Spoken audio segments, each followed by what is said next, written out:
Thank you. I'm so excited to be here. This is great. I've heard a few of your other ones and podcasts, and I think they're great. So definitely what we need. Awesome. No, I'm glad you liked them. You were actually one of the first people I invited, though. Oh, really? Yeah, you were. You were on top of my list because I've known you for a long time now. Yeah. Like early 90 or 91, something like that is when we first met. Definitely. We were teenagers or whatever. And through the years, we've been involved in different retreats and things like that. And we've always kind of stayed in touch. We have a lot of mutual friends. Yes. And we used to talk quite a bit too. When I was in Columbus, I remember you and I used to talk on the phone a lot. Yeah.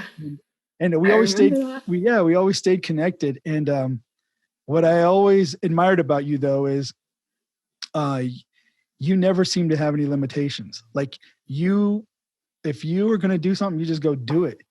And you've been involved with that Futte program where you went to India and you were able to take your pharmacy skills and take that there.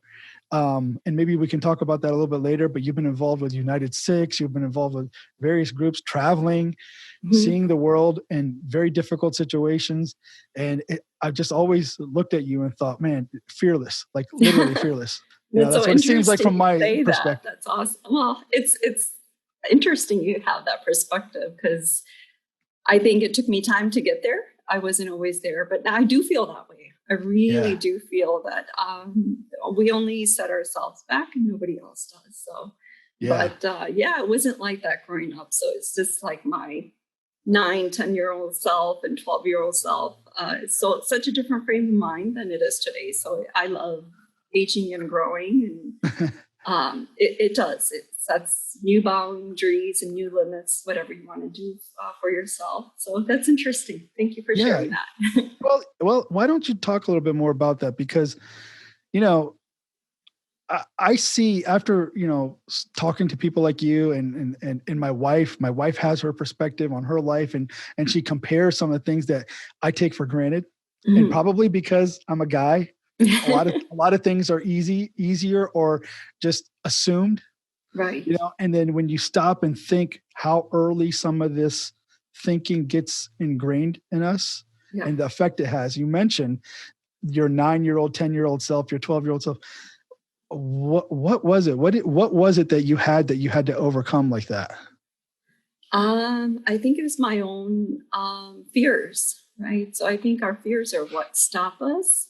Yeah. And I was at that time, I moved from India around when I was 7 years old.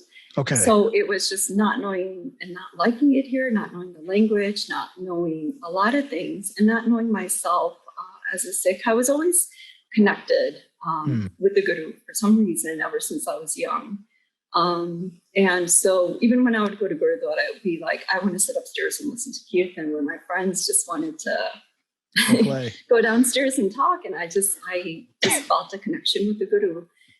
So it was kind of like, am I the only one that's different? I questioned myself because I was odd, I guess. Yeah. And now, were you always in Chicago? Yes. Moving to Chicago whenever we moved from Punjab here. So, I see. Okay. Yeah. So, but I've lived in different places, England, India, a lot of different places, and I love to travel. It was just overcoming my fears and what I'm thinking other people are thinking about me. I think that was a big thing. But what would that be? Like, what did you think other people would think about you that made you reluctant or afraid? I was young, I would say I have an accent, or am I understanding things the way that people are saying? Am I gonna fit in?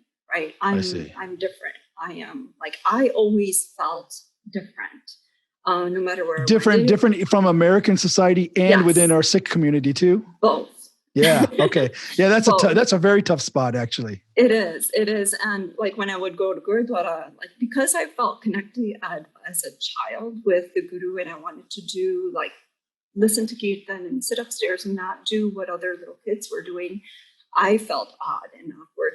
I was but I felt okay with myself. It's just I didn't accept it yet. And that was the fear that I had to overcome.